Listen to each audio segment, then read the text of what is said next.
Hello दोस्तों, कैसे हो आप सभी। स्वागत है आपका अपने चैनल टीचर विद बानी में।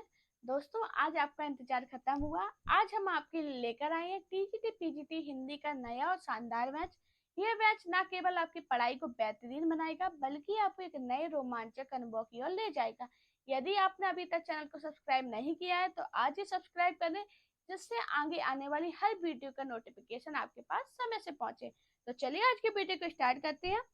आज का हमारा पहला क्वेश्चन है, आदिकाल को चारण काल इनमें से किस साहित्य इतिहास के लेखक ने कहा। शिव सिंह सेंगर, राम कुमार वर्मा, मिश्र बंधु, डॉक्टर मोहन अवस्थी। बताइए इसका राइट आंसर क्या होगा। हाँ जी दोस्तों, आदिकाल को चारण काल इनमें से किस साहित्य इतिहास लेखक ने कहा। तो आपको याद रखना, आदिकाल को जो चारण काल है वो डॉक्टर राम कुमार वर्मा ने कहा। तो इसका राइट आंसर क्या होगा। Option B, doctor Ramkumar Verma ने आदिकाल को संधि एवं चारण काल कहा है। मैंने आपको क्या बताया, डॉक्टर रामकुमार वर्मा ने आदिकाल को संधि काल एवं चारण काल कहा है। हमारा नेक्स्ट क्वेश्चन है, कौल ज्ञान निर्णय के रचनाकार है। गोरखनाथ, मत्स्येंद्र नाथ, जलंधर नाथ, गोपीचंद। बताइए इसका राइट आंसर क्या होगा। हाँ जी, कौल ज्ञान निर्णय के रचनाकार कौन है। तो दोस्तों आपको याद रखना, मत्स्येंद्र नाथ कौल ज्ञान निर्णय के रचनाकार है। तो इसका राइट आंसर क्या होगा। Option B. इस पुस्तक का संपादक की बात की जाए, इस पुस्तक का संपादन किसने किया था। तो आपको याद रखना, डॉक्टर प्रबोध चंद बागची ने किया था। किसने किया था, डॉक्टर प्रबोध चंद बागची ने। मैं अपने आपको क्या बताया, मत्स्येंद्र नाथ कौल ज्ञान निर्णय के रचनाकार है। इस पुस्तक का संपादन डॉक्टर प्रबोध चंद बागची ने किया था। हमारा नेक्स्ट क्वेश्चन है, किस ग्रंथ में चंद्रबरदाई को छपियों का राजा कहा गया। शिव सिंह सरोज में, मुंज राजों में, पृथ्वीराज रासों में, इनमें से कोई नहीं। बताइए क्या होगा इसका राइट आंसर। हाँ जी, तो दोस्तों आपको याद रखना, चंद्रबरदाई को छपियों का राजा शिव सिंह सेंगर कृत शिव सिंह सरोज में कहा गया। तो इसका राइट आंसर क्या होगा। Option A. मैंने आपको क्या बताया, चंद्रबरदाई को छपियों का राजा शिव सिंह सेंगर कृत शिव सिंह सरोज में कहा गया। हमारा नेक्स्ट क्वेश्चन है, चारण साहित्य के किस साहित्य का दूसरा नाम है।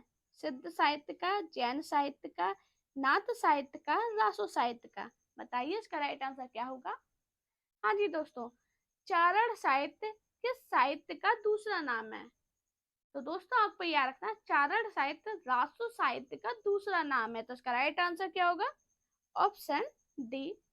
वीर रस प्रदान रासों में किसकी प्रशंसा की गई है। तो आपको याद रखना, इसमें रचना में अपने आश्रयदाताओं की प्रशंसा की गई है। मैंने आपको क्या बताया, इसमें अपने आश्रयदाताओं की प्रशंसा की गई है। और इसमें प्रधान रस कौन सा है। तो आपको याद रखना, वीर रस। मैंने आपको क्या बताया, चारण साहित्य रासो साहित्य का दूसरा नाम है। वीर रस प्रधान रासो साहित्य की रचना अपने आश्रयदाताओं की प्रशंसा में की गई है। हमारा नेक्स्ट क्वेश्चन है, आदिकाल को सिद्ध सैमांत युग कहा है। राहुल साकेत्यान ने, डॉक्टर राम कुमार वर्मा ने, आचार्य रामचंद्र शुक्ल ने, जॉर्ज क्रिएशन ने। बताइए क्या होगा इसका राइट आंसर। हाँ जी दोस्तों, तो दोस्तों आपको याद रखना, आदिकाल को सिद्ध सीमांत युग राहुल साकेत्यान ने कहा है। तो इसका राइट आंसर क्या होगा। Option A. मैंने आपको क्या बताया, आदिकाल को सिद्ध सीमांत युग किसने कहा है, राहुल साकेत्यान ने। हमारा नेक्स्ट क्वेश्चन है, आदिकालीन हिंदी काव्य धारा के में उपलब्ध नहीं है। जैन साहित्य, सिख साहित्य, सिद्ध साहित्य या नाथ साहित्य। बताइए इसका राइट आंसर क्या होगा। हाँ जी, तो दोस्तों आपको याद रखना, सिख साहित्य आदिकालीन हिंदी काव्य धारा में उपलब्ध नहीं है। तो इसका राइट आंसर क्या होगा। Option B. मैंने आपको क्या बताया, आदिकालीन हिंदी काव्य धारा में उपलब्ध क्या नहीं है, सिख साहित्य। हमारा नेक्स्ट क्वेश्चन है, आदिकालीन साहित्य का प्रमुख रस है। शांत रस, हास्य रस, करुण रस या वीर रस।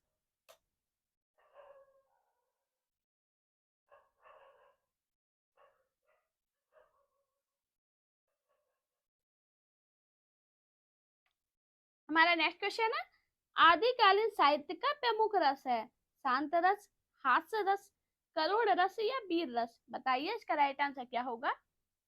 हाँ जी दोस्तों, आदिकालीन साहित्य का प्रमुख रस कौन सा है? तो दोस्तों आपको याद रखना, आदिकालीन साहित्य का प्रमुख रस वीर रस है। तो इसका राइट आंसर क्या होगा? Option D. हमारा नेक्स्ट क्वेश्चन है, अपभ्रंश का वाल्मीकि किसे कहा जाता है?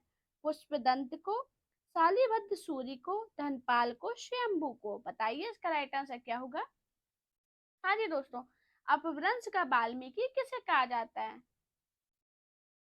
दोस्तों आपको बता दें, हमारी जो क्लास होगी उसकी पीडीएफ आपको मेरे टेलीग्राम चैनल पे मिल जाएगी। आप लोग काफी कमेंट करते हो कि मैम पीडीएफ सेंड कर दिया कीजिए, तो आपको पीडीएफ मेरे टेलीग्राम पे मिल जाएगी। तो टेलीग्राम जरूर ज्वाइन कर लेना और सब्सक्राइब जरूर करना, जिससे आगे आने वाली हर वीडियो का नोटिफिकेशन आपके पास समय से पहुंच जाए।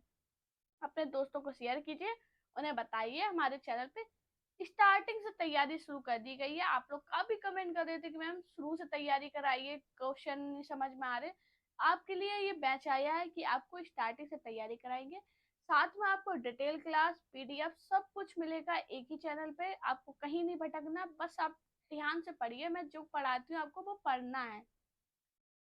तो दोस्तों इसका आंसर बताइए, अपभ्रंश का वाल्मीकि किसे कहा जाता है? तो दोस्तों आपको याद रखना, जैन कवि स्वयंभू को अपभ्रंश का वाल्मीकि कहा जाता है। तो इसका राइट आंसर क्या होगा? Option D. हमारा नेक्स्ट क्वेश्चन है, चंद बरदाई किसके दरबारी कवि थे? महाराजा हम्मीर के, महाराजा बीसल देव के, महाराणा प्रताप के, महाराजा पृथ्वीराज चौहान के? बताइए इसका राइट आंसर क्या होगा? तो दोस्तों आपको याद रखना, चंद बरदाई महाराजा पृथ्वीराज चौहान के दरबारी कवि थे। तो इसका राइट आंसर क्या होगा? Option D. हमारा नेक्स्ट क्वेश्चन है, पृथ्वीराज रासो किस कवि की रचना है? चनबरदाई, मुल्ला दाऊद, जगनिक, इनमें से कोई नहीं? बताइए इसका राइट आंसर क्या होगा? हाँ जी दोस्तों, पृथ्वीराज रासो किस कवि की रचना है? तो दोस्तों आपको याद रखना, हमारा नेक्स्ट क्वेश्चन है, पृथ्वीराज रासो किस कवि की रचना है? चनबरदाई, मुल्ला दाऊद, जगनिक, इनमें से कोई नहीं? बताइए क्या होगा इसका राइट आंसर? तो दोस्तों आपको याद रखना, पृथ्वीराज रासो पृथ्वीराज चौहान की आश्रित कवि चंद्रबरदाई द्वारा लिखित एक काव्य ग्रंथ है। तो इसका राइट आंसर क्या होगा? Option A. आचार्य रामचंद्र शुक्ल ने चंद्रबरदाई को हिंदी का प्रथम कवि तथा इनके द्वारा रचित पृथ्वीराज रासो को हिंदी का प्रथम महाकाव्य माना है। मैंने आपको क्या बताया? पृथ्वीराज रासो पृथ्वीराज चौहान के आश्रित कवि चंद्रबरदाई द्वारा लिखित काव्य ग्रंथ है। आचार्य रामचंद्र शुक्ल ने चंद्रबरदाई को हिंदी का प्रथम महाकवि माना है और इनके द्वारा रचित पृथ्वीराज रासो को हिंदी का क्या माना है? प्रथम महाकाव्य माना है। हमारा नेक्स्ट क्वेश्चन है, इनमें से कौन सा कवि आदिकाल का नहीं है? चंद्रबरदाई, नावादास, जगनिक, दलपत विजय? बताइए इसका राइट आंसर क्या होगा? हाँ जी, कौन सा कवि आदिकाल का नहीं है? तो दोस्तों आपको याद रखना, जो नावादास है ये आदिकाल के कवि नहीं है। तो इसका राइट आंसर क्या होगा? Option B. अब बात करें ये नावादास कौन है, तो आपको याद रखना, नावादास भक्ति काल के सगुण काव्य धारा के कवि हैं। मैंने आपको क्या बताया, नावादास कौन है? तो आपको याद रखना, ये भक्ति काल के सगुण काव्य धारा के राम भक्ति शाखा के कवि हैं। नावादास आदिकाल के कवि नहीं है। हमारा नेक्स्ट क्वेश्चन है, इनमें से कौन सी रचना आदिकाल की है? सूत सागर, बीजक, विद्यापति पदावली, भ्रमर गीत? बताइए इसका राइट आंसर क्या होगा? हाँ जी, कमेंट में ये जरूर बताना क्लास आपको कैसी लगी है और आज की क्लास में आपका स्कोर क्या रहा है। सभी लोग मुझे कमेंट जरूर करना, जिससे मुझे आइडिया लगे आपकी कितनी तैयारी है अभी तक। आज के जितने भी क्वेश्चन है सभी नए हैं, कोई भी पुराना क्वेश्चन आपको नहीं मिलेगा, सभी नए और इम्पोर्टेंट क्वेश्चन है। बताइए क्या होगा इसका राइट आंसर? इनमें से कौन सी रचना आदिकाल की है? तो आपको याद रखना, विद्यापति पदावली आदिकाल की रचना है। तो इसका राइट आंसर क्या होगा? Option C. बाकी बात करें सूर सागर, बीजक और भ्रमर गीत, ये भक्ति काल की रचनाएं हैं। नेक्स्ट क्वेश्चन है, इनमें से कौन सी भाषा आदिकाल की है?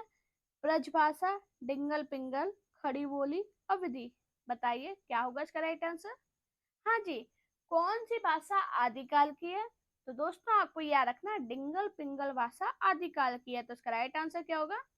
Option B. अब बात करें ब्रज भाषा, खड़ी बोली और अवधि, ये क्या है? तो आपको याद रखना जो ब्रज भाषा है ये भक्ति काल की एवं और रीति काल की है। अवधि की बात करें तो अवधि कौन सी भाषा है? भक्ति काल की है। और खड़ी बोली आप सभी को पता है ये आधुनिक काल की है। हमारा नेक्स्ट क्वेश्चन है गद्य पद्य मिश्रित चंपू काव्य है, वर्ण रत्नाकर, राउरवेल, उक्ति व्यक्ति प्रकरण, तो स्थूली भद्र राज। बताइए इसका राइट आंसर क्या होगा? हाँ जी, गद्य पद्य मिश्रित चंपू काव्य कौन सा है? तो दोस्तों आपको याद रखना राउरवेल कवि रोडा द्वारा रचित एक चंपू काव्य है। तो इसका राइट आंसर क्या होगा? Option B. हमारा नेक्स्ट क्वेश्चन है निम्नलिखित में से कौन सा नाम आदिकाल का नहीं है? वीर गाथा काल, चारण काल, गद्य काल या सिद्ध सीमांत काल। बताइए इसका राइट आंसर क्या होगा? हाँ जी, निम्नलिखित में से कौन सा नाम आदिकाल का नहीं है? तो दोस्तों आपको याद रखना जो गद्य काल नाम है ये आदिकाल का नाम नहीं है। तो इसका राइट आंसर क्या होगा? Option C. बाकी बात करें वीर गाथा काल, चारण काल और सिद्ध सीमांत काल ये आदिकाल के नाम है। अब बात करें वीर गाथा काल किसने बोला था? जल्दी से बताइए सभी लोग। तो आपको याद रखना वीर गाथा काल आचार्य रामचंद्र शुक्ल ने कहा था, चारण काल जॉर्ज ग्रियर्सन ने बोला था और सिद्ध सीमांत काल किसने बोला था? राहुल सातत्यायन ने। हमारा नेक्स्ट क्वेश्चन है अपभ्रंश का प्रथम महाकवि कौन थे? हेमचंद, रामचंद्र, स्वयंभू, सोमप्रभ सूरी। बताइए इसका राइट आंसर क्या होगा? हाँ जी दोस्तों, अपभ्रंश के प्रथम महाकवि कौन थे? तो दोस्तों आपको याद रखना अपभ्रंश के प्रथम महाकवि कौन थे? स्वयंभू। इसका राइट आंसर क्या होगा? Option B. स्वयंभू को हिंदी का प्रथम कवि माना जाता है। मैंने आपको क्या बताया? स्वयंभू को हिंदी का प्रथम कवि मानते हैं। अपभ्रंश के प्रथम महाकवि कौन थे? तो आपको याद रखना स्वयंभू थे। हमारा नेक्स्ट क्वेश्चन है राजमती से रूठकर बीसल देव कहाँ गए थे? कर्नाटक, तमिलनाडु, उड़ीसा, आंध्र प्रदेश। बताइए इसका राइट आंसर क्या होगा? हाँ जी दोस्तों, राजमती से रूठकर बीसल देव कहाँ गए थे? तो आप सभी को पता है राजमती से रूठकर बीसल देव उड़ीसा गए थे। तो इसका राइट आंसर क्या होगा? Option C. अब बात करें बीसल देव रासो के रचयिता कौन है? तो आप सभी को पता है बीसल देव रासो के रचयिता नरपति नाल है। हमारा नेक्स्ट क्वेश्चन है भविष्यत कहा किसकी रचना है? राम सिंह, धनपाल, देवसेन या पुष्पदंत। बताइए इसका राइट आंसर क्या होगा? हाँ जी दोस्तों, भविष्यत कहा किसकी रचना है? तो दोस्तों आपको याद रखना भविष्यत कहा धनपाल की रचना है। तो इसका राइट आंसर क्या होगा? Option B. हमारा नेक्स्ट क्वेश्चन है मुकरी लिखने का सर्वप्रथम प्रयास किस कवि ने किया था? स्वयंभू, अमीर खुसरो, कुंभन दास, चिगनिक। बताइए इसका राइट आंसर क्या होगा? हाँ जी दोस्तों, मुकरी लिखने का सर्वप्रथम प्रयास किस कवि ने किया था? तो दोस्तों आपको याद रखना मुकरी लिखने का सर्वप्रथम प्रयास किसने किया था? अमीर खुसरो ने। तो इसका राइट आंसर क्या होगा? Option B. मैंने आपको क्या बताया? मुकरी लिखने का सर्वप्रथम प्रयास अमीर खुसरो ने किया था। हमारा नेक्स्ट क्वेश्चन है निम्नलिखित में से कौन सा 84 सिद्धों में नहीं है? द्रुपा, सारंगधर, कनप्पा, कुकरिप्पा। बताइए इसका राइट आंसर क्या होगा? हाँ जी, निम्नलिखित में से कौन 84 सिद्धों में नहीं है? तो दोस्तों आपको याद रखना जो सारंगधर है ये 84 सिद्धों में नहीं है। तो इसका राइट आंसर क्या होगा? Option B. क्या बताया? सारंगधर 84 सिद्धों में नहीं है, ये अपभ्रंश भाषा के कवि हैं। हमारा नेक्स्ट क्वेश्चन है आला और उदल के चरित्र को वीर गीतात्मक काव्य के रूप में रचने वाले कवि हैं? भट्ट केदार, जगनिक, श्रीधर, चंद्रवरदाई दाई। बताइए इसका राइट आंसर क्या होगा? हाँ जी दोस्तों, आला और उदल के चरित्र को वीर गीतात्मक काव्य के रूप में रचने वाले कवि कौन है? तो दोस्तों आपको याद रखना कौन है? जगनिक। इसका राइट आंसर क्या होगा? Option B. मैंने आपको क्या बताया? कवि जगनिक ने परमार रासो नाम से कृति की रचना की जो आला और उदल की चरित्र की वीर गीतात्मक काव्य के रूप में रची गई। हमारा नेक्स्ट क्वेश्चन है, सिद्धों के प्रथम कवि हैं सरप्पा, गुंडरिप्पा, कनप्पा, शेरपा। बताइए इसका राइट आंसर क्या होगा। हाँ जी दोस्तों, सिद्धों का प्रथम कवि कौन है? तो आपको याद रखना, सिद्धों के प्रथम कवि कौन है? सरप्पा। इसका राइट आंसर क्या होगा?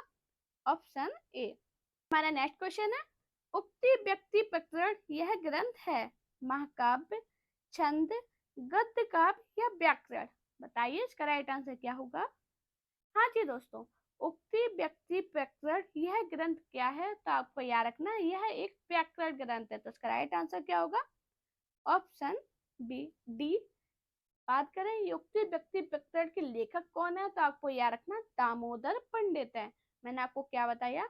उक्ति व्यक्ति प्रकरण हिंदी व्याकरण का पहला ग्रंथ है, इसके लेखक दामोदर पंडित है। हमारा नेक्स्ट क्वेश्चन है, प्राकृत पेंगलम के रचयिता हैं हेमचंद, बंशीधर, स्वयंभू, विद्यापति। बताइए इसका राइट आंसर क्या होगा। हाँ जी दोस्तों, प्राकृत पेंगलम के रचयिता कौन है? तो दोस्तों आपको याद रखना, प्राकृत पेंगलम के रचयिता बंशीधर है। इसका राइट आंसर क्या होगा? Option B. हमारा नेक्स्ट क्वेश्चन है, अपभ्रंश शब्द का सबसे पहले उल्लेख किसने किया? पाणिनि ने, पतंजलि ने, नागार्जुन ने, सरप्पा ने। बताइए इसका राइट आंसर क्या होगा। हाँ जी, अपभ्रंश शब्द का सबसे पहले उल्लेख किसने किया? महाभाष्यकार पतंजलि ने किया। तो इसका राइट आंसर क्या होगा? Option B.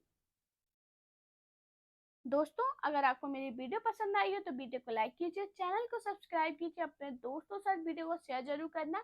साथ में मेरा टेलीग्राम अकाउंट, इंस्टाग्राम अकाउंट और फेसबुक पेज को जरूर फॉलो करना, जिससे आगे आने वाली हर वीडियो का नोटिफिकेशन आपको मिल जाए। आपको कोई भी प्रॉब्लम है तो आप मुझे कमेंट भी कर सकते हो। बस अपना प्यार और सपोर्ट चैनल पर इसी प्रकार बनाए रखिए। Thank you guys for watching this video.